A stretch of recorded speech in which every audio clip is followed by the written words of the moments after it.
चलिए तो good morning बच्चों। आज जिस टॉपिक के बारे में पढ़ने वाले हैं वो है काइनेमेटिक्स का एक बहुत इंपॉर्टेंट टॉपिक। काइनेमेटिक्स में अभी तक जो हमने पढ़ी है बेसिक चीजें पढ़ी है। डिस्टेंस क्या होता है जो आपने 9th क्लास में बेसिकली पढ़ी थी। Distance, displacement, velocity, acceleration. Acceleration के बारे में कुछ कम बातें हुई थी बट हम लोग स्पीड और वेलोसिटी की बातें कर चुके थे, है ना। उसमें भी मैंने आपको समझाया था कि वो भी दो तरह का होता है, एक इंस्टेंटेनियस, दूसरा एवरेज, है ना। वहाँ पे इन दोनों को भी दो अलग फॉर्म में बांटा जाता है, एक होता है यूनिफॉर्म, दूसरा होता है नॉन यूनिफॉर्म। क्लियर है? तो ये सारी बातें क्लियर हो गई थी। अरे इसको खोलो कि दरवाजा तोड़ के आओगी। अरे इधर वाला खुलता है, इधर वाला क्या शीतल खाना नहीं खाएंगे आज सुबह। चलो तो हम आपको कुछ चीजें बता रहे हैं, पहले ध्यान से देखिएगा। अभी हम लोग यूनिफॉर्म में ही बात कर रहे थे तो कुछ फॉर्मूले हमने लिखे थे। अभी हम लोग बात कर रहे हैं मोशन इन स्ट्रेट लाइन की। किसकी? Motion in straight line. इस नाम से पढ़ाना जरूरी है। पता चल रहा हम काफी दिन से पढ़ा रहे हैं, लिख ही नहीं रहे। बच्चे सोच रहे हैं पता नहीं क्या पढ़ा रहे हैं। काइनेमेटिक्स का ही दो पार्ट पढ़ना है आपको, मोशन इन स्ट्रेट लाइन यानी मोशन इन वन डायमेंशन, दूसरा है मोशन इन प्लेन यानी motion in two dimension. Motion in 3D भी पढ़ना है आपको, लेकिन यहाँ नहीं पढ़ना है। वो थोड़ा बहुत आप लोग KTG kinetic theory of gases में पढ़ोगे, है ना। और ज्यादा फील लेना है तो केमिस्ट्री में पार्टिकल के बारे में जब पढ़ते हो, गैस के मॉलिक्यूल्स के बारे में, तो उनका मोशन 3D मोशन होता है। मोशन इन स्ट्रेट लाइन में अभी तक हमने आपको बेसिक बातें बताई थी कि यूनिफॉर्म मोशन की कहानी बताई थी। यूनिफॉर्म मोशन में अगर आपको याद होगा, मैंने इक्वेशन ऑफ मोशन लिखा था b = u + at, है ना।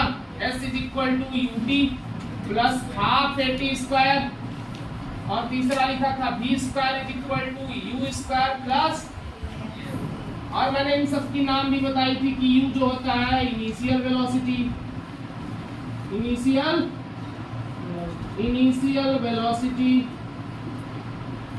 और कैपिटल v जो होता है फाइनल वेलोसिटी, और a जो होता है एक्सेलरेशन, s जो होता है जनरली डिस्प्लेसमेंट। स्ट्रेट लाइन में डिस्टेंस भी हो सकता है। थोड़े बहुत इससे रिलेटेड कुछ बेसिक सवाल जो आपसे नहीं बनेंगे अभी भी। टाइम जिसके वजह से आप परेशान हो रहे होंगे, आज वो बन जाएंगे। आज की क्लास के बाद गारंटी है कि वो आपसे बन जाएंगे। कुछ बहुत सारी बेसिक चीजें अभी नहीं बन रही होंगी आपसे, क्योंकि उसके बारे में ज्यादा जानकारी आपको है नहीं। चलिए यहाँ तक की कहानी हो गई थी। एक्सेलरेशन थोड़ा सा बात कर ले, क्या होता है एक्सेलरेशन? क्या होता है? रेट चेंज ऑफ वेलोसिटी को आप लोग एक्सेलरेशन कहते हो। यानी एक्सेलरेशन को अगर स्मॉल ए से लिखे तो आप कहते हो वेलोसिटी अपॉन में टाइम, एक्सेलरेशन होता है। क्लियर है? इसकी यूनिट क्या आती है? मीटर/सेकंड², क्योंकि पहले से वेलोसिटी का मीटर/सेकंड और 1 सेकंड से और डिवाइड कर दोगे, क्या हो जाएगा? क्लियर है? ये एक वेक्टर क्वांटिटी होती है, जाहिर सी बात है ना। बोलो भाई, कोई समस्या परेशानी? ये क्यों लिखना था? ठीक है, तो यहाँ तक क्लियर है सबको? अब मैंने बोला कि ये भी दो तरह का होता है। कितने तरह का? एक होगा इंस्टेंटेनियस और एक होगा एवरेज, यानी इंस्टेंटेनियस एक्सेलरेशन, दूसरा होगा एवरेज एक्सेलरेशन, है ना। तो कहेंगे कि सर इंस्टेंटेनियस कैसे लिखते थे? चेंज इन वेलोसिटी यानी v2 - v1 अपॉन में t2 - t1। क्लियर है क्या? सिमिलरली एवरेज की बात करें तो नेट वेलोसिटी यानी डेल्टा v अपॉन में net time, total time upon में डेल्टा t। इन दोनों का मतलब क्या है पहले आप देख चुके हो। जैसे आपके पास कोई वेलोसिटी का इक्वेशन होता था जो कि टाइम के साथ मान लो चेंज हो रहा हो, t² + 2t। तो अगर आप लिखना चाह रहे हो t = 1 से लेके t = 2 तक, तो ये पीरियड ऑफ टाइम के लिए हो गया। पीरियड ऑफ टाइम के लिए हमेशा आप वेलोसिटी की एवरेज वैल्यू निकालना। अगर वही मैं बोल देता कि t = 2 सेकंड पे ही बताओ, तो एट इंस्टेंट पूछ रहा है तो a आप इंस्टेंटेनियस बताना।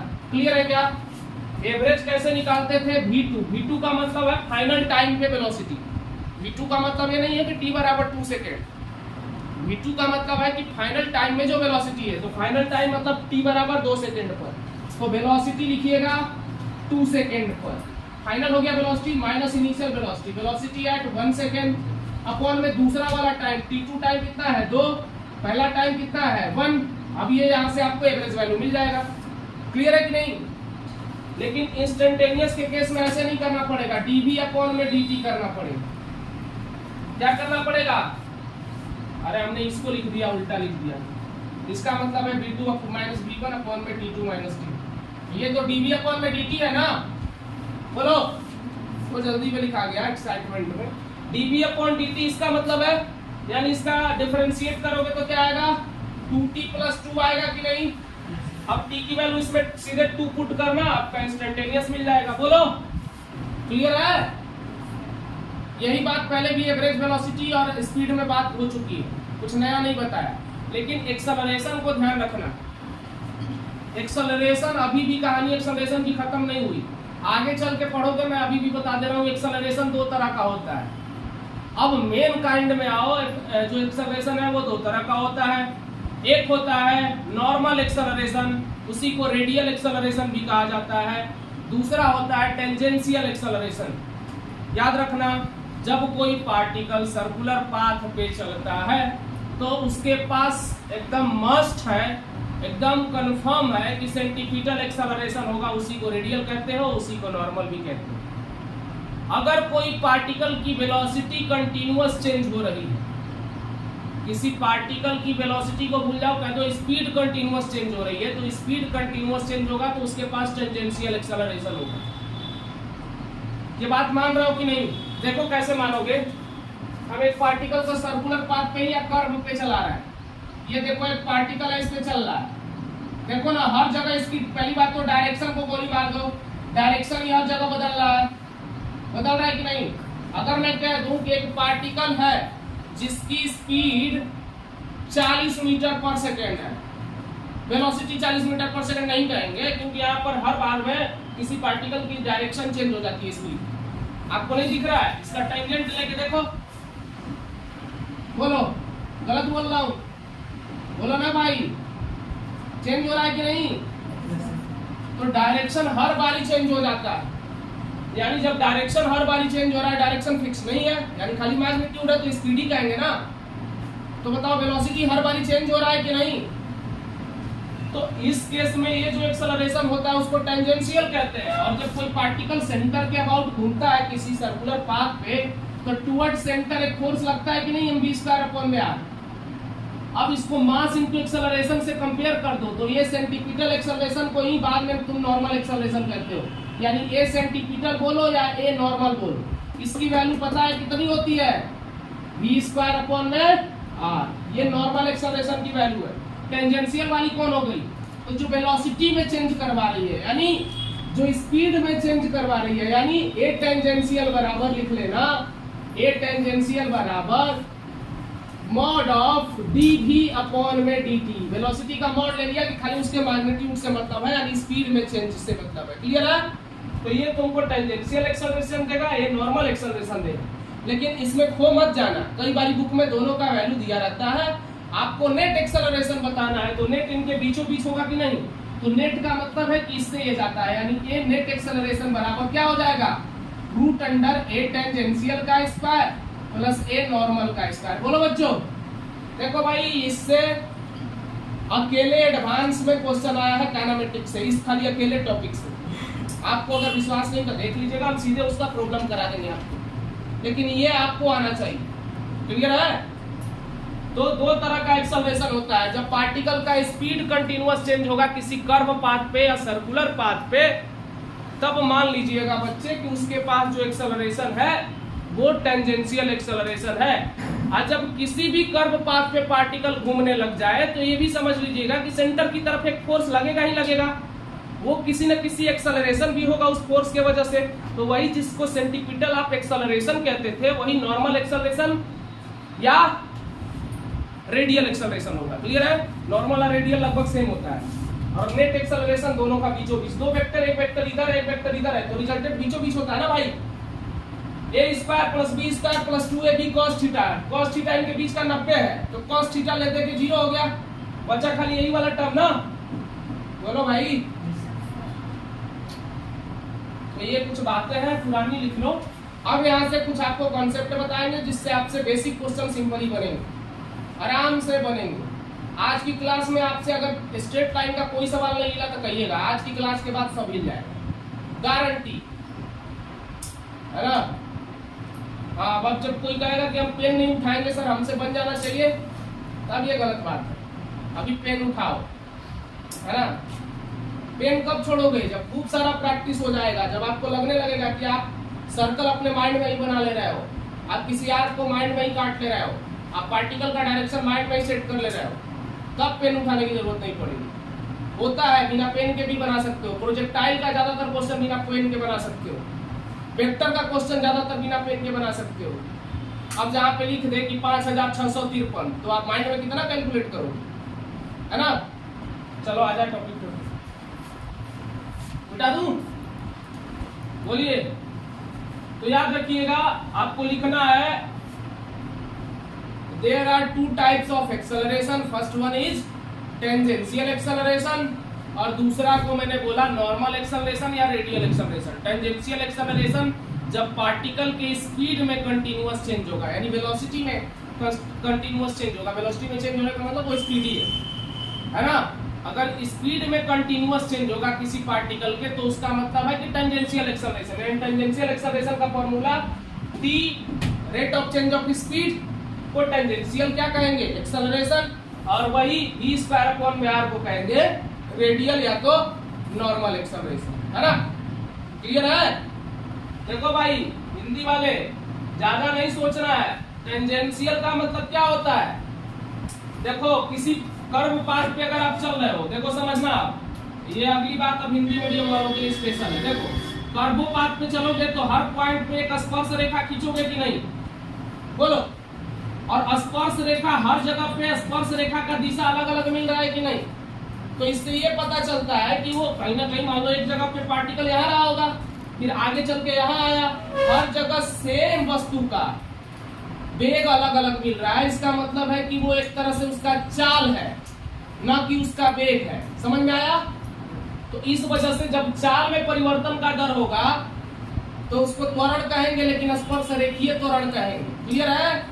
बोलो। और जब अगर केंद्र की तरफ जो त्वरण लगेगा उसको अभिकेंद्रीय त्वरण कहा जाता है, यानी सेंटीपिटल एक्सेलरेशन। क्लियर है? उसी को कह रहे हैं हम लोग रेडियल या नॉर्मल। समझ गए? तो समझ गए तो बहुत अच्छा बात है, बिठा दे रहे। डाउट होगा आप बताइए, डाउट आपको नहीं आना चाहिए।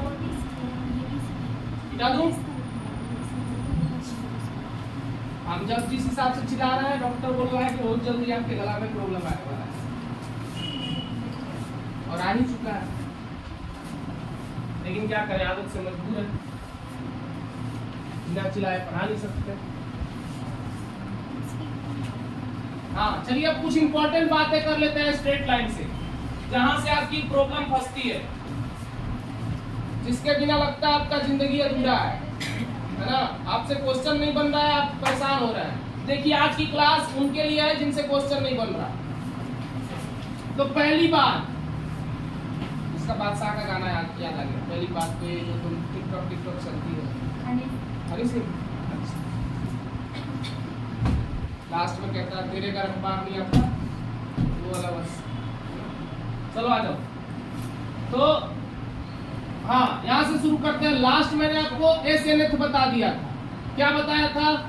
u प्लस ए अपॉन में 2n माइनस 1। इससे आप nth सेकेंड का डिस्प्लेसमेंट ऐसे चुटकियों में निकाल लेंगे। ऐसे मान लो मैंने कह दिया 17वें सेकेंड में कितना डिस्प्लेसमेंट होगा, तो खाली 17वें सेकेंड का बात कर रहा है, यानी 16 से 17 के बीच का खाली बात हो रहा है। अब ऐसा नहीं कि 0 से 17 तक का बात कह रहा है। अब खाली 17 भी कहते तो वो अलग बात था, लेकिन 17वें सेकेंड मतलब खाली 16 से 17 वाला इंटरवल की बात वो कह रहा है। क्लियर है?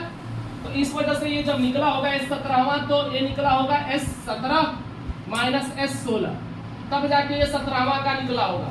पहले मैंने क्या करा, 0 से लेके 17 तक का निकाल लूंगा और उसमें से 0 से लेके 16 तक का माइनस कर दूंगा। तो बताओ 16 से 17 बचेगा कि नहीं?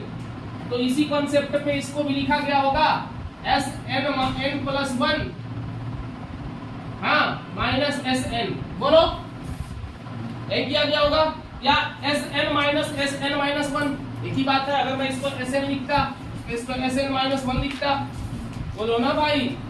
तो फाइनल रिजल्ट ये आता है, s is equal to u t plus half a t square के फॉर्मूला लगाने पे ये रिजल्ट आता है। यानी पार्टिकल का इनिशियल वेलोसिटी दे दिया, एक्सेलरेशन दे दिया, और 15वां 14वां जो भी कहेगा वहां एन की वैल्यू पुट कर देना है। जैसे 17वां कहा तो एन की वैल्यू यहाँ 17 है, क्लियर है?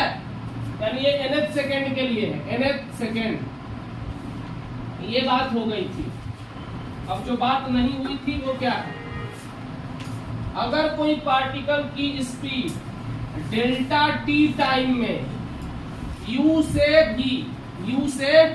v चेंज हो रही है, यानी इनिशियल वेलोसिटी से लेके फाइनल वेलोसिटी तक चेंज हो रही है, तो इसमें डिस्प्लेसमेंट बराबर, याद रखिएगा, डिस्प्लेसमेंट बराबर सीधे लिख लगाइएगा u प्लस वी अपॉन में 2 इंटू डेल्टा टी। यहां से डिस्प्लेसमेंट एक लाइन में निकल जाएगा। तो आपको बहुत सारा कंफ्यूजन हो जाएगा कि सर ये आया कैसे। देखिए ऐसे आया, s बराबर फॉर्मूला होता है ut प्लस at स्क्वायर, होता है क्या? बोलो ना भाई, बहुत अच्छा। अब देखो ये कहानी समझ में आ रही है। अब अगर मान लो मैं यहाँ कुछ और लिखूं, जैसे और क्या लिखूंगा, चलो u, लेकिन टाइम कितना है, delta T plus half. Acceleration को जनरली हम कहाँ लिखेंगे, पीरियड की बात हो रही है कि नहीं, एक पॉइंट से दूसरे पॉइंट तक चेंज होने की बात हो रही है कि नहीं। यानी यहाँ पर एक एक्सेलरेशन आएगा जो एवरेज टाइप का होगा, सिंपल सी बात है। एक्सेलरेशन लेंगे तो हम क्या लिखते हैं, चेंज इन वेलोसिटी अपॉन में चेंज इन टाइम। तो चेंज इन वेलोसिटी मतलब final velocity minus initial velocity, है ना, अपॉन में टाइम को क्या लिखेंगे, डेल्टा टी लिखेंगे कि नहीं, बोलो। अरे एक्सेलरेशन को नहीं लिख सकते इतना, और साथ में टी को क्या लिखेंगे, डेल्टा टी का होल स्क्वायर, बोलो। काटा पीटी आता है, देखो ये हो जाएगा u into delta T plus half of v minus u into delta T. बताओ बच्चों, कोई समस्या? जोड़ घटा हुआ था आपको? हाँ तो बहुत बढ़िया, अगर आता है तो कर लीजिए। कितना आएगा, अरे बोलो।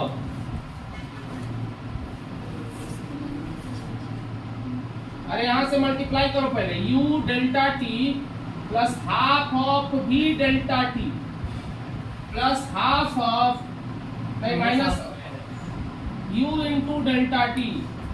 फुल में से हाफ करोगे हाफ बचेगा, यानी ये और ये में से माइनस करोगे तो क्या बचेगा, half u into delta T plus half v into delta T.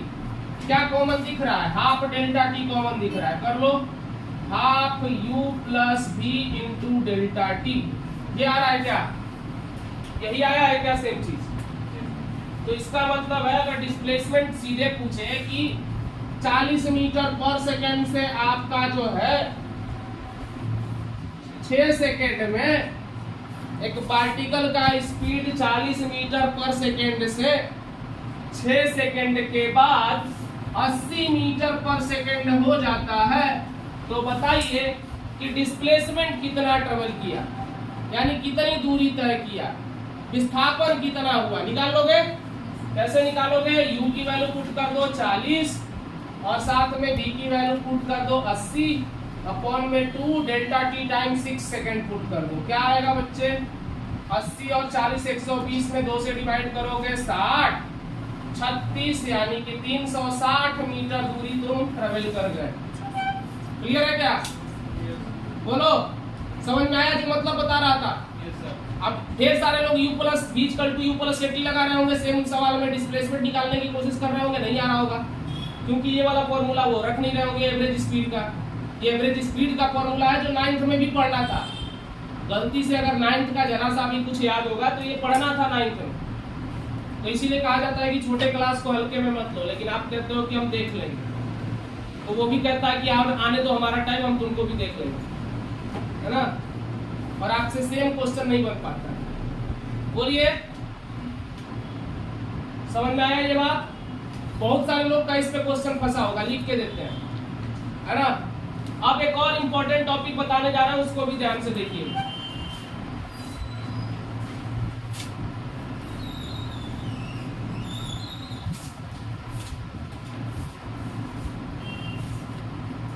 हमें पूरा पढ़ाने का मौका दें, यकीन मानिए डे लास्ट तक आपके कुछ क्वेश्चन आ जाएंगे जिसमें थोड़ा एनालिटिकल मेथड लग रहा होगा या थोड़ा सा आईक्यू की जरूरत होगी, वो वाला क्वेश्चन रह जाएगा, नहीं तो कॉन्सेप्ट से रिलेटेड कोई क्वेश्चन नहीं रह जाएगा, है ना।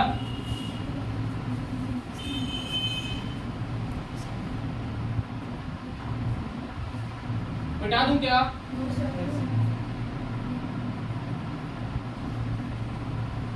तो 2-3 दिन आप लोग याद किए थोड़ा बहुत हमको? कोई याद नहीं किया? सही है यार, इतने धोखेबाज बच्चे हैं। तुम लोग इतना पढ़ाते हैं, तुम लोग याद नहीं है?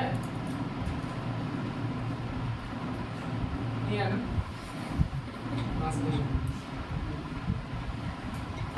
अजीब लोग, उससे अच्छे तो नए वाले बच्चे कम से कम एक्सप्रेशन तो दे रहे हैं जैसे वो याद किए। पुराने वाले सब धोखेबाज। मिटा दूं? चलो भैया देखिए, आगे देखिए, ध्यान से देखिएगा। सावधानी नहीं घटी तो दुर्घटना घटी, मतलब आपको बोर्ड पे नजरें गड़ाए रखना है ना, और कोशिश करना है जब तक बताएं शांति मुद्रा में समझिए, नहीं आए दोबारा जरूर पूछिएगा। विशाखा जी आपको आ गया? बहुत बढ़िया।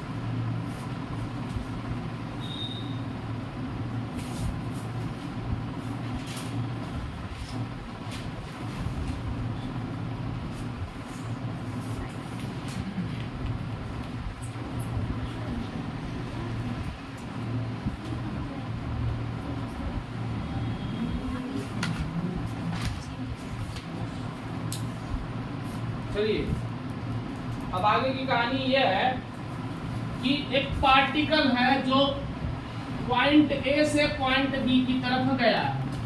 समझिएगा, एक पार्टिकल है, ये सब कॉन्सेप्ट बता रहे हैं, खाली डेरिवेशन नहीं पढ़ना है दोस्त आपको। आप भ्रम में जी रहे हो, डेरिवेशन का कोई अचार डालोगे क्या? मेन आपको कॉन्सेप्ट समझ में आना चाहिए। लेकिन अगर फिर भी ये कैसे आया है आप पूछेंगे तो हम जरूर बताएंगे कि कहाँ से आया है ना। लेकिन आप खाली कॉन्सेप्ट पे फोकस करें, यकीन मानिए समझ में आ जाएगा।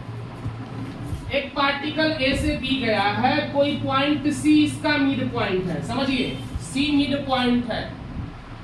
ए पॉइंट की वेलोसिटी v1 है, बी पॉइंट की वेलोसिटी v2 है। मिड पॉइंट की वेलोसिटी आपसे हर बारी पूछी जाती है, वेलोसिटी ऑफ मिड पॉइंट। अगर नहीं यकीन है तो प्रीवियस ईयर पेपर देखिएगा।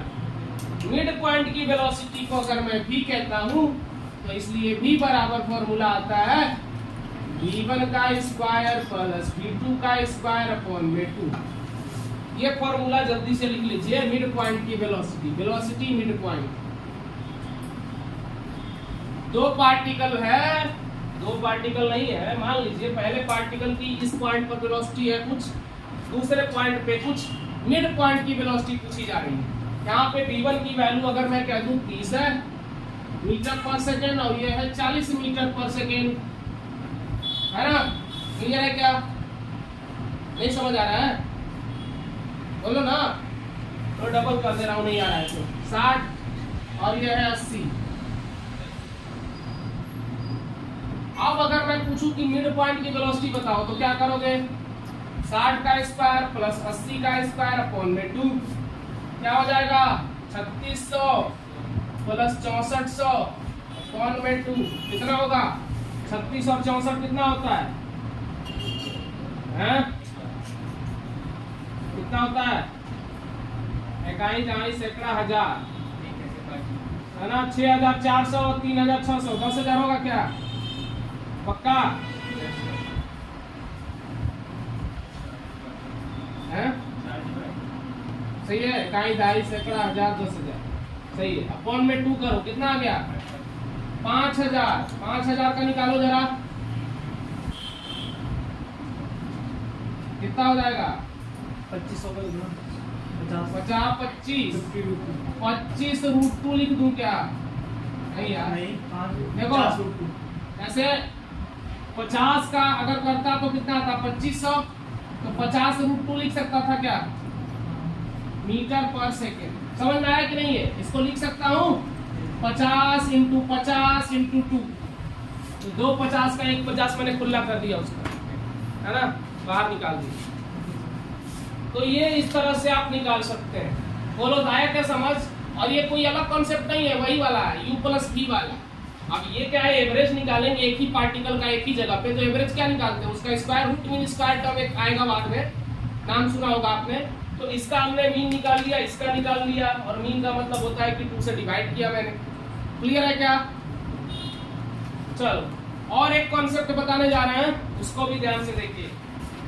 आज खाली कॉन्सेप्ट है ना, बताऊं क्या हो रहा है? हैं? कोई अभी किसी ने पीटा क्या?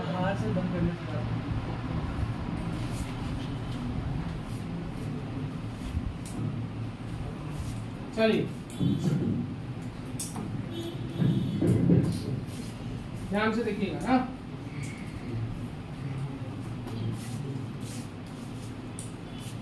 कई बार ये भी आप देखने को आपको मिलेगा, मान लीजिए एक पार्टिकल है, हर बार एक पार्टिकल रहेगा, है ना। कॉन्सेप्ट कहता है, सी तो गायब हो गया, कॉन्सेप्ट कहता है a particle accelerate first with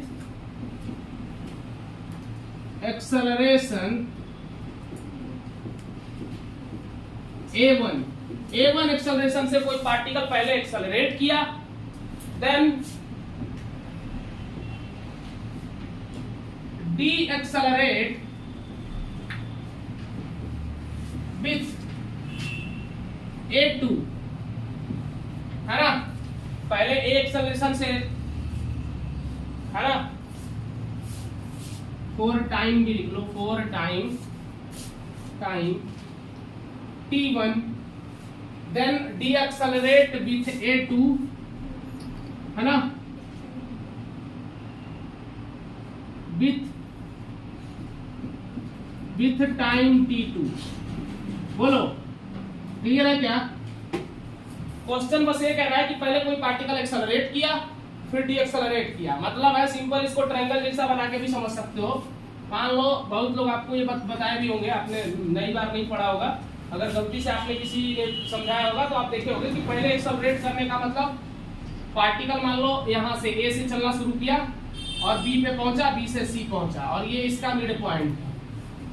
जहां तक ये एक्सेलरेट किया था वो उसका मिड पॉइंट है, वहां से डी एक्सेलरेट करने लग गया, मतलब वो उसका मेन पॉइंट है, क्रिटिकल पॉइंट है। मान लो इस पार्ट पे a1 एक्सेलरेशन से एक्सेलरेट कर रहा है, इधर वाले पे डी एक्सेलरेट कर रहा है a2 से, यहां से यहां तक का टाइम t1 था, यही ना, और यहां से यहां तक का टाइम क्या था, t2 था भाई। बोलो, इधर का टाइम t1, इधर का टाइम t2। तो आपसे पूछा जाएगा कि वेलोसिटी बताओ पहले तो। VT ग्राफ है ना, VT ग्राफ है नहीं, ये तो मैंने समझाने के लिए बस बनाया है कि आपको समझ में आ सके कि स्लोप पे पहले आप चढ़ रहे हैं, एक्सेलरेट कर रहे हैं, फिर यहाँ के बाद आप डी एक्सेलरेट कर रहे हैं, मतलब यहाँ गाड़ी रोक भी दिए ना तो अपने आप को खाई में जा रही है। डी एक्सेलरेट करना का मतलब क्या होता है, एक्सेलरेट करना मतलब मान लो आगे की तरफ एक्सेलरेट किए तो गाड़ी पीछे आने लगेगी तो डी एक्सेलरेट हो जाएगी, तो पीछे आने को हम नेगेटिव में दिखा दिए हैं। क्या समझ? बोलो। तो अब कैसे लिखोगे, देखो तो इसमें एक आता है कि मेन एक्सेलरेशन जो इफेक्टिव एक्सेलरेशन होगा वो कैसे निकालोगे। तो इफेक्टिव एक्सेलरेशन आप एवरेज से निकालोगे a1 a2 अपॉन में a1 प्लस a2 से। यहां से इफेक्टिव एक्सेलरेशन की वैल्यू आपको इजीली मिल जाएगी कि इफेक्टिव एक्सेलरेशन आपका क्या है। क्लियर है क्या? जो मेन एक्सेलरेशन की वैल्यू होगी वो इतनी होगी, डिस्प्लेसमेंट की वैल्यू कितनी होगी, इनिशियल वेलोसिटी, जाहिर सी बात है एक्सेलरेट आप कर रहे हो पार्टिकल को तो इनिशियली आप रेस्ट से स्टार्ट किए होगे, किसी पार्टिकल को एक्सेलरेट कर रहे हो तो डिस्प्लेसमेंट बराबर ut plus half a t square होता है क्या? बोलो। तो half a effective into t square, half into a effective की वैल्यू ऐसे रख देना a1 a2 अपॉन में a1 plus a2 into t square. यहां से डिस्प्लेसमेंट इजीली मिल जाएगा। बोलो भाई। आप कहोगे कि सर यहां से यहां तक का वेलोसिटी कितना होगा, तो VAB की बात अगर पूछोगे तो क्या लिखोगे, बोलो A1 इंटू T1 लिखोगे क्या? VBC की बात अगर बोलना होगा तो A2 इंटू T2 लिखोगे क्या? कई बार में ये चीजें सेम होती है, किसी एक्सेप्शनल केस में सेम ना हो, नहीं तो वेलोसिटी अगर पूछेगा वेलोसिटी इफेक्टिव वेलोसिटी कितना है, तो इफेक्टिव वेलोसिटी दोनों का बराबर होगा, A1T बराबर A2T बराबर V इफेक्टिव। क्लियर है? लेकिन किसी स्पेशल केस में बोल दे कि भाई यहाँ से यहाँ तक की अलग वेलोसिटी बताओ, ये अलग बताओ, तो ये फॉर्मूला लगा। वैसे जनरली केस में ये दोनों ऑलमोस्ट क्या होता है, सेम होता है फॉर V इफेक्टिव। बोलो भाई, V इफेक्टिव के लिए ये सेम होता है ना? हो गया ना? एक्सेलरेशन निकाल लिए, डिस्प्लेसमेंट निकाल लिए, वेलोसिटी निकाल लिए, कहानी खत्म। बाकी सारी चीजें आप अपने आप निकाल लोगे जिसकी रिक्वायरमेंट होगी। बोलो। तो ये एक कॉन्सेप्ट था, बहुत ही प्यारा था और बहुत ही इंपॉर्टेंट भी था। अब इससे भी इंपॉर्टेंट, क्योंकि मैं इंपॉर्टेंट की तरफ ही बढ़ रहा हूं, अब लास्ट आ जाऊंगा इससे भी इंपॉर्टेंट, है ना? हाँ भाई, पानी का जुगाड़ है किसी के पास? तो बाहर ले जाना पड़ेगा, तो थोड़ा नॉर्मल होगा तब, ठंडा नहीं चाहिए, एकदम नॉर्मल, मतलब ऐसा कि जिसमें एकदम तुम्हारा ठंडा है भाई, तरीके से निकालना। हाँ, T1 देखो, T1 का मतलब था कि पहला वाला इंटरवल वाला टाइम, T2 मतलब दूसरा वाला टाइम। एक्सेलरेटेड मोशन के टाइम में जो टाइम था वो T1 था, डीएक्सेलरेशन के केस में T2 था। बोलो, क्लियर है? बहुत बढ़िया।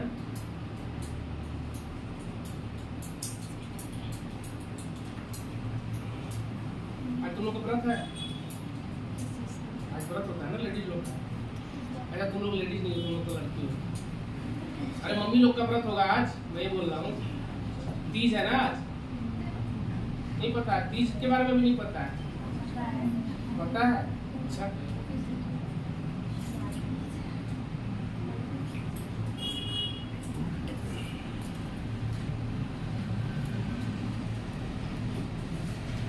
अपने माता जी को फोन किए थे जगाने के लिए भोर में इसी, जबकि माता जी हमसे पहले बोल रही है फोन पे, मैं फोन किया, बोल रहे कि मतलब तू हमको जगाएगा? हम बोले सही है,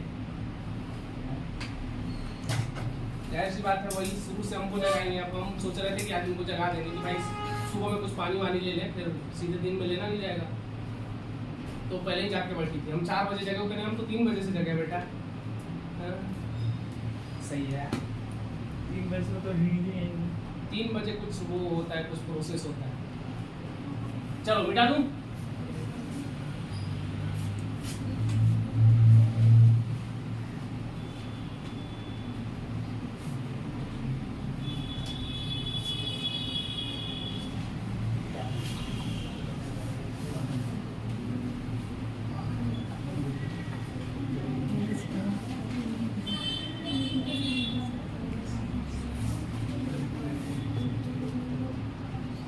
चलो आ जाओ, ध्यान से इधर आ जाओ भाई। फोन उन सब लोग साइलेंट रखो, है ना? कोई बात नहीं, थोड़ा देर फोन उन साइलेंट रखिएगा, है ना? आवाज नहीं आना चाहिए किसी के फोन का। अब देखिए, अब एक लास्ट कॉन्सेप्ट है इंपॉर्टेंट, जिसके बाद से हम आगे बढ़ जाएंगे। ये भी कॉन्सेप्ट वेरी वेरी इंपॉर्टेंट है ना? ये कहता है,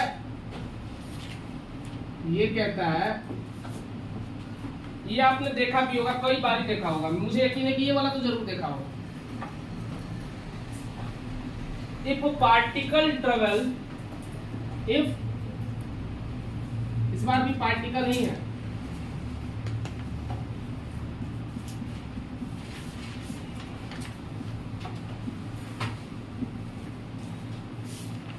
n equal distance, n equal distance,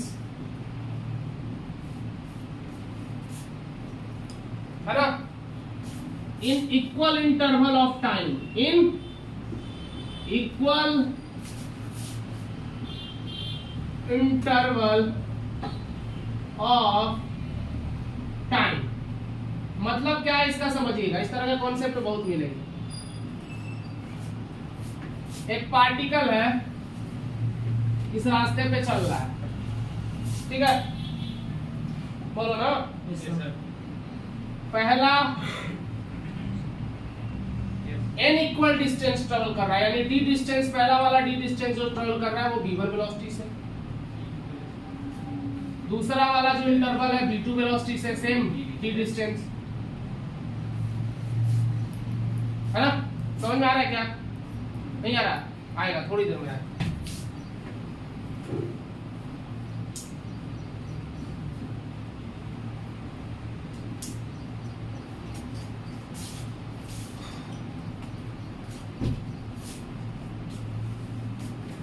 अच्छा, वेलोसिटी स्पीड का अगर आपसे कोई फॉर्मूला पूछता कि एक पार्टिकल है इक्वल डिस्टेंस ट्रेवल कर रहा है, जैसे अभी तक जो क्वेश्चन आया है 2 इक्वल डिस्टेंस के लिए ज्यादातर आया है कि एक पार्टिकल 2 इक्वल डिस्टेंस ट्रेवल कर रहा है। नीट में 3 बार आया है कि एक पार्टिकल, देख लेना, अगर आपको विश्वास नहीं हो तो आज जाना प्रीवियस ईयर उठाना। If a particle travel 2 equal distance, है ना, फर्स्ट वेलोसिटी v1 और दूसरा v2 से, है ना, दैट नेट वेलोसिटी क्या होगी ये पूछा गया है क्वेश्चन। तो नेट वेलोसिटी अगर मैं कहूं तो वेलोसिटी बराबर क्या लिखूंगा, टोटल डिस्प्लेसमेंट या टोटल डिस्टेंस अपॉन में टोटल टाइम। Yes, sir. तो n इक्वल डिस्टेंस अगर कोई पार्टिकल ट्रेवल कर रहा है d प्लस डी n बार, तो टोटल डिस्टेंस क्या हो जाएगा, n इंटू डी हो जाएगा क्या? Yes, sir. बोला, बोलो भाई, बोलो ना। Yes, sir. अब पहला वाला के लिए अगर मान लो पहला v1 वेलोसिटी से चला, तो पहला वाला v1 वेलोसिटी से चला लेकिन डिस्टेंस ट्रेवल किया d1, टोटल टाइम नीचे लिखना है, तो टोटल टाइम क्या लिखूंगा, इसका टाइम t1, इसका टाइम t2, इसका time t3 plus dot dot dot tn। बोलो ना, समझ में आएगा? थोड़ी देर बस खाली ध्यान से देखना।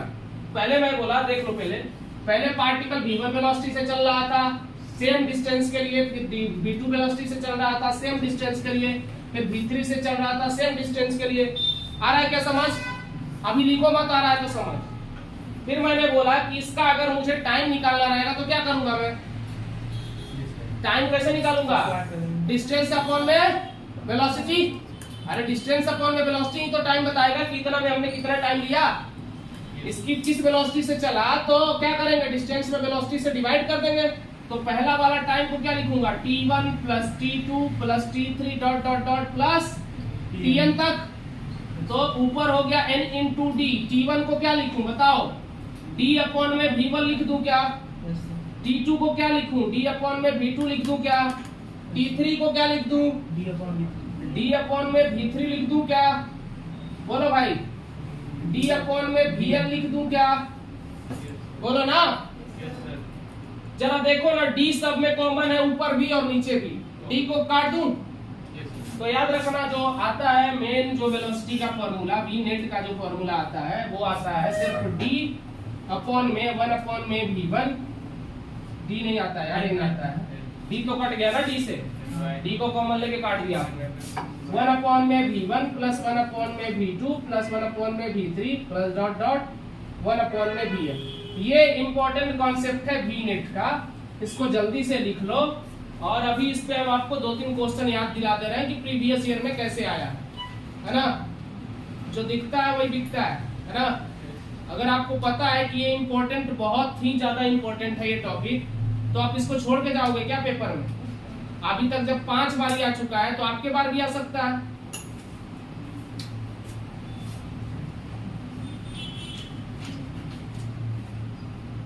चलो सब ठीक ठाक रहा तो जल्दी हम लोग प्रीवियस ईयर भी देखो करते रहेंगे साथ में ना। सिलेबस मैंने पिछले बार सबको बोला था कि सब लोग सिलेबस डाउनलोड कर लेंगे। इसे कौन है जो फिजिक्स का सिलेबस अभी तक डाउनलोड नहीं किए हैं या अपने कमरे में नहीं लगाए हैं? बहुत अच्छे, मतलब किसी ने नहीं लगाया है, वेरी नाइस। कल अगर मैंने फिर से पूछा, तुम लोग के पास फोन है आजकल के जमाना में, क्या नहीं है? ठीक है, मैं साइड हो जाऊं, ओके। आपके पास सारी व्यवस्था है, अगर आप सिलेबस नहीं देख रहे हो ना तो मतलब आप गलत ट्रैक पे हो। सिलेबस में जैसे काइनेमेटिक्स पढ़ा रहा हूं तो आपको कैसे पता चलेगा? मैं तो फिर कुछ भी पढ़ा के निकल जाऊं, आप तो खुश हो जाओगे। खैर मुझे अपने पे विश्वास है कि मैं आपको धोखा नहीं दूंगा, लेकिन आपको भी तो होना चाहिए कि सर जो पढ़ा रहा है सही है, सिलेबस में है कि सिलेबस के बाहर पढ़ा रहा है। यार हम रोज देखते हैं सिलेबस, तुम बिना सिलेबस के पढ़ रहे हो, सही है ये तो घर पे पक्का बिना सिलेबस वाले ही पढ़ाई कर रहे होगे अभी तक। अभी शुरुआत है, सब लोग फोन में डाउनलोड कर लो, जिसको ज्यादा पैसे की तंगी है और जिसके पास पैसा है वो पहले फोटो कॉपी निकलवा के जिस रूम में पढ़ता है उसमें चिपका दे। एक एक टॉपिक मार्क करो, तरीका बता रहा हूँ, एक टॉपिक मार्क करो, मैं क्लास में बता रहा हूँ क्वेश्चन ज्यादा से ज्यादा, उस क्वेश्चन को आप थोड़ा सा डिफरेंशिएट करो, देखो भी, मिलाओ भी कि सर जो बताए हैं क्या ये प्रीवियस ईयर का था, नहीं था तो हम लगा लें। अगर अभी तक नहीं बताया किसी टॉपिक से प्रीवियस ईयर का, हो सकता है कि सारे टॉपिक्स का मैं प्रीवियस ईयर ना बता पाऊँ, कुछ का इंपॉर्टेंट लिख के छोड़वा दूँ, तो आप उस इंपॉर्टेंट टॉपिक से प्रीवियस ईयर का कोई क्वेश्चन रिलेट करके बनाइएगा। फिजिक्स का कोई भी एक इंपॉर्टेंट टॉपिक उठाया जहां से पूछा गया है, वेटेज देख लिया, वेटेज को गोली मारो, आप सारे टॉपिक देख लो फिजिक्स का, उससे रिलेटेड आप एक प्रीवियस ईयर का क्वेश्चन देखो, मेरा यकीन मानना दुनिया का कोई कंपटीशन टफ नहीं रह जाएगा उसके बाद आपसे, क्योंकि बिना स्ट्रेटजी की तैयारी करोगे तो फिर दिक्कत होगी। और हमें चाहिए रैंक भैया आपसे, हम इतना जोर क्यों दे रहे हैं, हमें रैंक चाहिए, हमारा बस इतना फायदा है कि खूब बढ़िया रैंक लाओगे हमारा काम हो जाएगा, लेकिन टू द पॉइंट पढ़ना है। आज मुझे बुरा लगा कि कितने लोगों के पास सिलेबस ही नहीं है, मतलब मैं अपने से सोच रहा हूँ कि सबके पास सिलेबस है, अरे 2 मिनट लगता है सिलेबस डाउनलोड करने में। कल ये बात मैं नहीं सुनूंगा, कल सबके पास सिलेबस होना चाहिए, कुछ नहीं तो फोटो स्टेट के फॉर्म में, क्लियर है? अरे यार सारे सब्जेक्ट के होने चाहिए कायदे से, तो है ना, समझ गए? चलो अब आगे नहीं बोलेंगे, अब होना चाहिए, ये समझ में आ गया? Yes, sir. If a particle travel n equal distance in n equal interval of time, तो ये रिजल्ट आता है, याद रहेगा ये रिजल्ट। अभी तक जो पूछा गया है इसमें केस, वो खाली n बराबर 2 के लिए पूछा गया है कि पार्टिकल ट्रेवल 2 इक्वल डिस्टेंस या first half distance with velocity v1 ऐसे लिखा होगा क्वेश्चन, या second half with velocity v2 ऐसे नाम से भी लिखा जा सकता है क्वेश्चन को, कि फर्स्ट हाफ जो है वो v1 से, सेकेंड हाफ v2 से, तो भी ये कॉन्सेप्ट लगाएंगे, जाके आंसर मैच करिएगा जो मैं अभी आंसर लाने वाला हूँ। n बराबर जैसे इसमें 2 रखेंगे, v की वैल्यू कितनी आ जाएगी बताओ, n के जगह पे ऊपर आ गया 2, नीचे बताओ 1 में v1 प्लस 1 में v2 आएगा कि नहीं, बोलो अरे बोलो। Yes, sir. बहुत अच्छे, आएगा तो देख लो, सीधे ये क्वेश्चन आया था, इसको तो पहले वो कर लो, क्या कर लो, इसको इधर चाहो तो भेज लो, इसको इधर भी भेज सकते हो। तो एक तो कॉन्सेप्ट यही आ गया था, देखना v, अगर मैं कहूं कि v बराबर 2 अपॉन में, इसका अगर मैं एलसीएम ले लूं तो नीचे आ जाएगा v1 v2, ऊपर आ जाएगा क्या v1 प्लस v2, यही आएगा, तो v1 v2 ऊपर चल जाएगा, तो v बराबर 2 v1 v2 अपॉन में v1 प्लस v2। एक तो ये आया होगा ऑप्शन में, जाके देख लेना प्रीवियस ईयर वाले में, एक सेम क्वेश्चन को कुछ और तरीके से पूछा था, ये वाले को ऊपर कर दिया था, v को नीचे, एक यहीं से आंसर आ गया था। सेम क्वेश्चन 2 से 3 बार पूछा है कि अगर पार्टिकल 2 इक्वल डिस्टेंस ट्रेवल कर रहा है with velocity v1 and v2 तो नेट वेलोसिटी कितनी होगी, तो ये इतनी आंसर आती है, यहीं से n की वैल्यू सीधे पुट करनी है। 3 इक्वल पूछे तो 3 रखना है और ये आंसर लाना है ना। और एक क्वेश्चन और मिलेगा जिसमें वो क्या किया है कि फर्स्ट 2 के लिए v1 और वेलोसिटी लगा दिया है, v1 और v2 फर्स्ट हाफ के लिए, और सेकेंड हाफ के लिए एक सिंगल वेलोसिटी v3 बोला है, वो भी इसी कॉन्सेप्ट पे बन जाएगा। कैसे बनेगा, पहले वाले के लिए यहाँ से निकाल लोगे और तीसरे वाले का अलग से निकाल के इसमें जोड़ देना, है ना।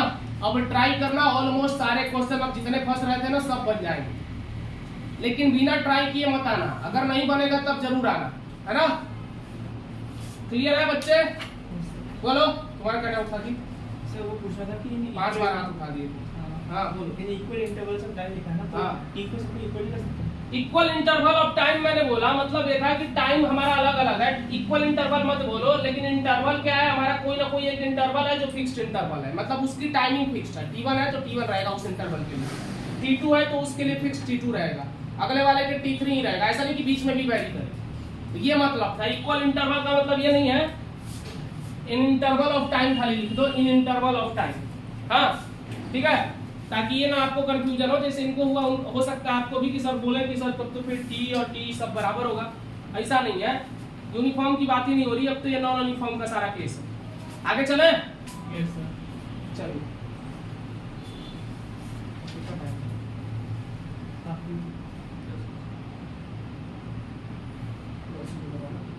हो गया सबका? चलिए अब इसको मिटाते हैं। तो ये वाला क्वेश्चन आपको करना है ना, प्रीवियस ईयर में भी है, 3 बार क्वेश्चन प्रीवियस ईयर में पूछा गया है। अभी लास्ट ईयर 19 में भी था इससे क्वेश्चन। मिटा दूं? काइनेमेटिक्स भी भैया बहुत इंपॉर्टेंट है ना। और स्ट्रेट लाइन को भी छोड़ने की गलती मत करना ना, मोशन इन अ प्लेन को। वेक्टर मैंने पहले पढ़ाया और जनरली पहले पढ़ने से ज्यादा बेहतर आइडिया लग जाता है। रिलेटिव मोशन के क्वेश्चन आप वेक्टर से भी बना सकते हो, याद रखना। आप भी रिलेटिव मोशन थोड़ा सा बताएंगे मोशन इन 2 डायमेंशन के बाद। रिलेटिव वेलोसिटी के क्वेश्चन अभी आपसे बहुत सारे नहीं बन रहे होंगे, जैसे river boat problem, man umbrella problem, है ना। मतलब अगर तुम बोट को लेके जा रहे हो नदी में, स्टिल वाटर में, उसका वेलोसिटी दे दिया, आपको कह रहा है कि आपको शॉर्टेस्ट पाथ को फॉलो करके मतलब सीधे पहुंचना है। मान लो मेरे सीधे मिलिंद है, मेरे को मिलिंद के पास पहुंचना है, और मान लो रिवर की कुछ ना कुछ वेलोसिटी है, तो क्या मैं सीधे जाऊंगा तो उसके पास पहुंचूंगा? नहीं पहुंचूंगा, मैं ड्रिफ्ट करके कहीं और चला जाऊंगा। तो मेरे को किसी एंगल पे जाना पड़ेगा ताकि मैं यहाँ पे पहुंच पाऊं, है ना। और एक फिक्स ड्रिफ्टिंग मुझे पता होनी चाहिए कि इतना ड्रिफ्ट होने के बाद मैं यहाँ पहुंचूंगा। क्लियर है? तो ये सब अभी पढ़ोगे आप। देखो एक बार आपको कॉन्सेप्ट क्लियर होने लग गया ना, मेरा यकीन मानना, फिजिक्स ऐसी चीज है ना, मेरे को बहुत आइडिया नहीं है। देखो 40 साल से पढ़ा रहा हूँ मैं पढ़ते हुए भी पढ़ा रहा हूँ आपको, मैं भी पढ़ता हूँ तभी पढ़ाता हूँ। लेकिन अब ये हो गया है कि मेरे को क्वेश्चन विजुअलाइज हो जाता है, आपको भी होने लगेगा। एक टाइम के बाद क्वेश्चन आपको भी विजुअलाइज होने लगेगा, आपको भी दिखने लगेगा कि अच्छा इसका मतलब ऐसा होता है। तो वो प्रैक्टिस से आता है ना। कई बार बच्चे ज्यादा सोच लेते हैं, तो वो सब प्रैक्टिस से होगा, है ना। और आपके पास 3 सब्जेक्ट हैं जिसको लेके आपको चलना है बराबर बराबर। किधर भी बैलेंस गड़बड़ाया तो काम खत्म। और बताइए आगे चले। चलिए एक टॉपिक और देखते हैं पहले, फिर सांस लेंगे। अभी तक मैंने कुछ आपको नॉन यूनिफॉर्म केसेस बता दिए थे, नॉन यूनिफॉर्म मोशन वाला। थोड़ा सा इसमें फिर से चलते हैं। Non uniform motion, non uniform motion का मतलब यहाँ पे एक्सेलरेशन तो भैया फिक्स नहीं है, ठीक है ना। जैसे वेलोसिटी अगर फंक्शन ऑफ टाइम हो तो ये हमने पढ़ लिया है, ये हमने पढ़ लिया ना। बोलो अरे कहा नहीं बोल रहे हो? नहीं पढ़ा है पक्का? चलो पढ़ लिया तो मान लो एक क्वेश्चन करके दिखा दो इसी बात पे। 5 - 2t है ना। वेलोसिटी वेरिएबल है टाइम के साथ। Find distance,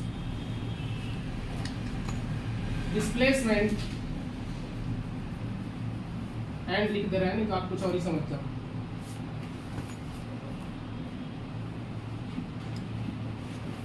eight t = 0 to t = 4 second. Distance और डिस्प्लेसमेंट जल्दी निकाल के दिखा दो इसका, तो हम जानेंगे कि थोड़ा बहुत आ रहा है। तो 2 मिनट का टाइम है आपके पास।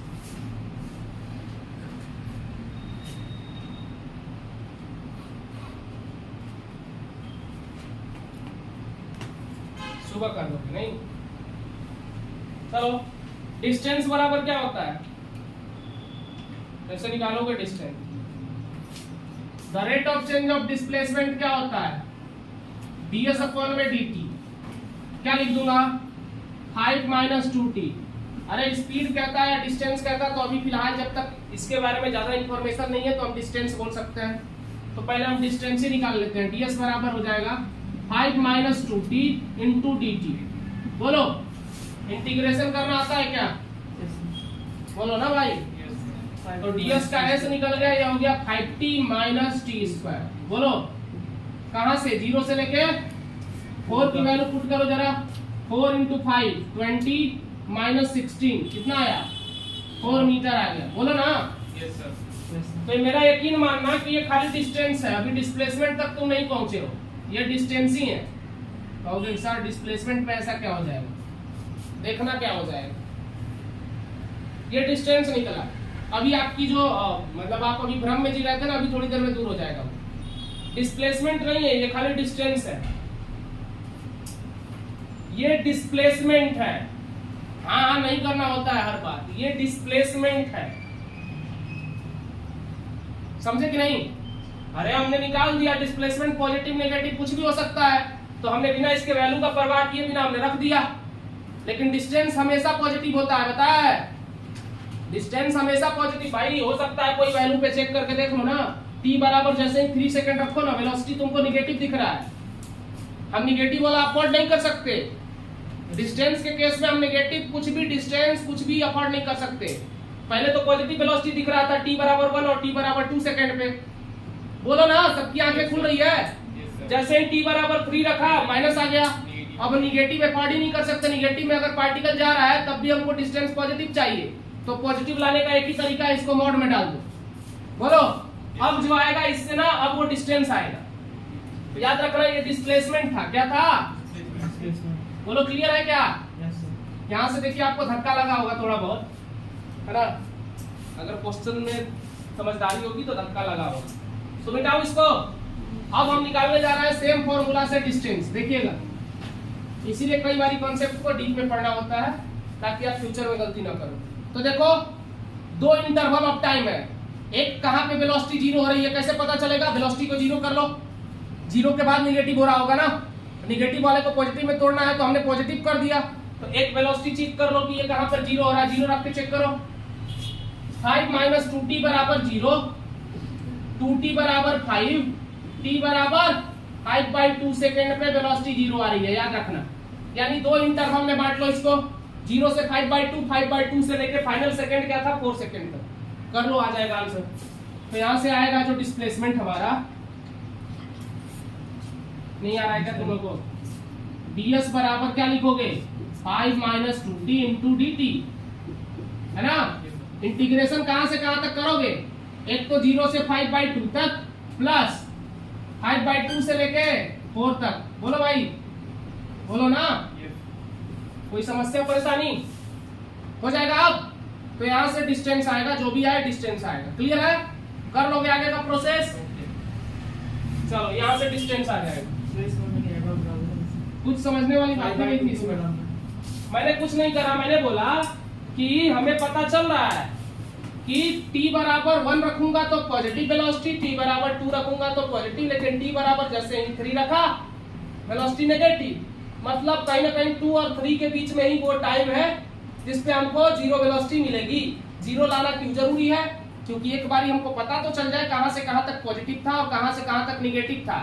तो इसको तो हम डायरेक्ट रख देते, पहले वाले को तो मॉड लगाने की जरूरत नहीं है, ये तो पॉजिटिव ही आएगा। लेकिन दूसरे वाले में मॉड लगाने की इसलिए जरूरत है कि मॉड लगाने के बाद वो वैल्यू पॉजिटिव हो जाती है, पढ़ा है ना? Yes sir. मॉड लगाने के बाद वो वैल्यू पॉजिटिव हो जाती है, मतलब हमने उसको नेगेटिव वाले को पॉजिटिव करने के लिए मॉड लगा दिया दूसरे वाले में। क्लियर है क्या? Yes sir. अरे बोलो यार, यस सर। पागल हो गया तुम लोग? क्लियर है? नहीं? बहुत अच्छे। कब बताने वाली थी? ससुराल जाने के बाद? हाँ, डिस्प्लेसमेंट, वेरी नाइस। डिस्प्लेसमेंट बच्चा निगेटिव पॉजिटिव जीरो कुछ भी हो सकता है, बताया था। तो हमने चेक भी किया कि 0 से 4 सेकंड में कभी नेगेटिव कभी पॉजिटिव हो रहा है। जीरो देखो, 0 रखने पे 5, 1 रखने पे 2 माइनस कर दो 3, t की वैल्यू रख रहा हूं, ऐसे मत देखो। t बराबर 1 रखोगे 3, t बराबर 2 रखोगे 2 इंटू 2 4, 5 माइनस 4 1, t बराबर लेकिन 3 रखो, देखो नेगेटिव आ रहा है कि नहीं? 5 माइनस 6 माइनस 1 आ रहा है। मतलब नेगेटिव आए या पॉजिटिव आए, तो जब नेगेटिव और पॉजिटिव जो दोनों वैल्यू देता है वो पक्का डिस्प्लेसमेंट होता है। तो मैंने अंदाजा लगा लिया कि ये जो फॉर्मूला से जो डायरेक्ट वैल्यू आता, अगर मॉड नहीं लगाते तो जो डायरेक्ट वैल्यू आता वो क्या आता? वो डिस्प्लेसमेंट ही आता। लेकिन ये भी पता चल गया कि कुछ सेकंड के बाद पार्टिकल की वेलोसिटी नेगेटिव हो रही है। डिस्टेंस भाई, डिस्टेंस जो होता है वो नेगेटिव अफोर्ड ही नहीं कर सकता, उसको तो हर चीज पॉजिटिव चाहिए। तो फिर हमने क्या किया कि जीव देख लिया कि कहां से कहां तक पॉजिटिव है। तो मुझे पता चला कि 0 से लेके 5/2 तक वो 5/2 पे जाके 0 हो रहा है। 0 हो रहा है 5/2 पे, लेकिन 0 से लेके 5/2 तक पॉजिटिव था, तो पॉजिटिव वाले के लिए मुझे कुछ भी लगाने की जरूरत नहीं है, मॉड 0 से π/2 तक। लेकिन उसके बाद वाला चूंकि नेगेटिव है तो इसलिए मैंने मॉड लगा दिया। मॉड की वैल्यू हमेशा पॉजिटिव आती है। क्लियर है? अब नेगेटिव नहीं रखना है, खाली पॉजिटिव रखना है। क्लियर है ना? बोलो। बस हो गया, आगे चले।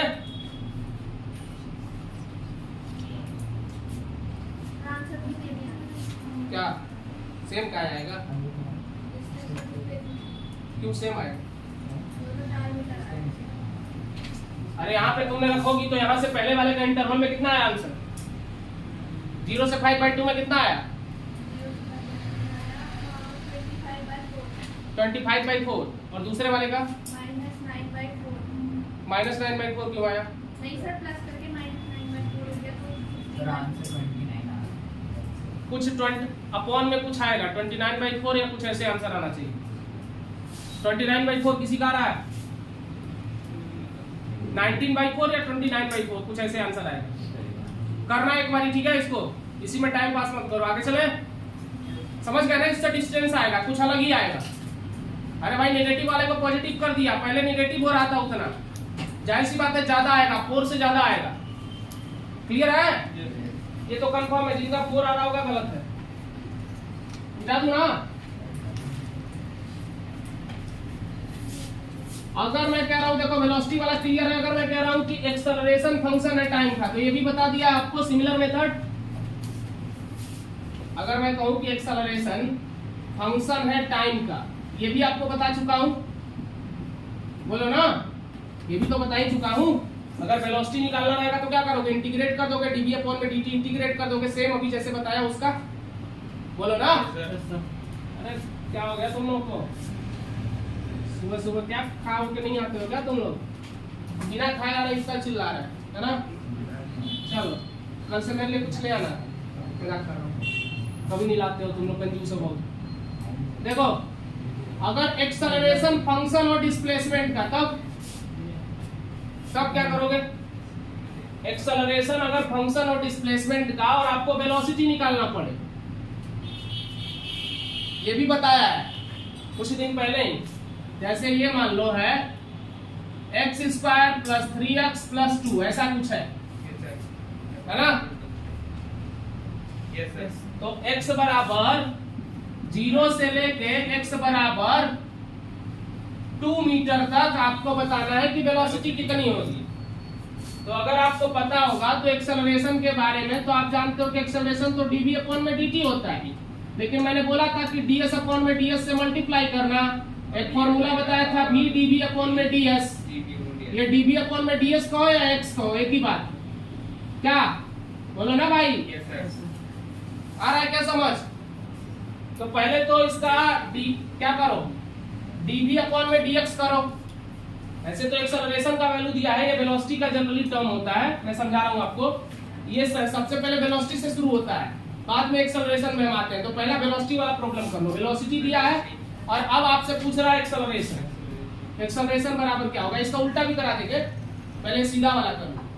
तो क्या करोगे? एक्सेलरेशन की वैल्यू यहाँ रखोगे तो कितना आएगा? वेलोसिटी की वैल्यू है x² + 3x + 2 और dv/dx करोगे तो क्या आएगा बताओ? इसका डिफरेंशिएशन 2x + 3, इसका 3 हो जाएगा, यानी 2x + 3 से इसमें मल्टीप्लाई कर दो। बोलो अब वेलोसिटी या नहीं एक्सेलरेशन का टर्म आ गया, एक्सेलरेशन का टर्म आ गया। बोलो तो एक्सेलरेशन यहाँ से निकाल लोगे और इसमें कुछ नहीं करना होगा, अब आपको वैल्यू पुट करना होगा। क्लियर है? 0 से 4 पुट करना होगा, फाइनल माइनस इनिशियल। बोलो बन जाएगा? तो ये कुछ सवाल है जो आपको हो सकता है कि इसमें भी दिक्कत हो रही होगी, तो आप ऐसे कर सकते हो। क्लियर है ना? बहुत अच्छे, क्लियर है। तो आज की कथा रहने दो यहीं अभी, क्योंकि अभी ग्राफ बताना है पूरा। अभी एक क्लास पूरा लगेगा। मोशन अंडर ग्रेविटी के लिए एक क्लास पूरा लगेगा। मोशन अंडर ग्रेविटी से बहुत सारे क्वेश्चन बनते हैं, तो अगला class motion under gravity plus graph रहेगा। 2 घंटे का अगला क्लास जो भी रहेगा, है ना? तो आज की कथा संपन्न करते हैं। Thank you so much, good night. बंद कर दो जी।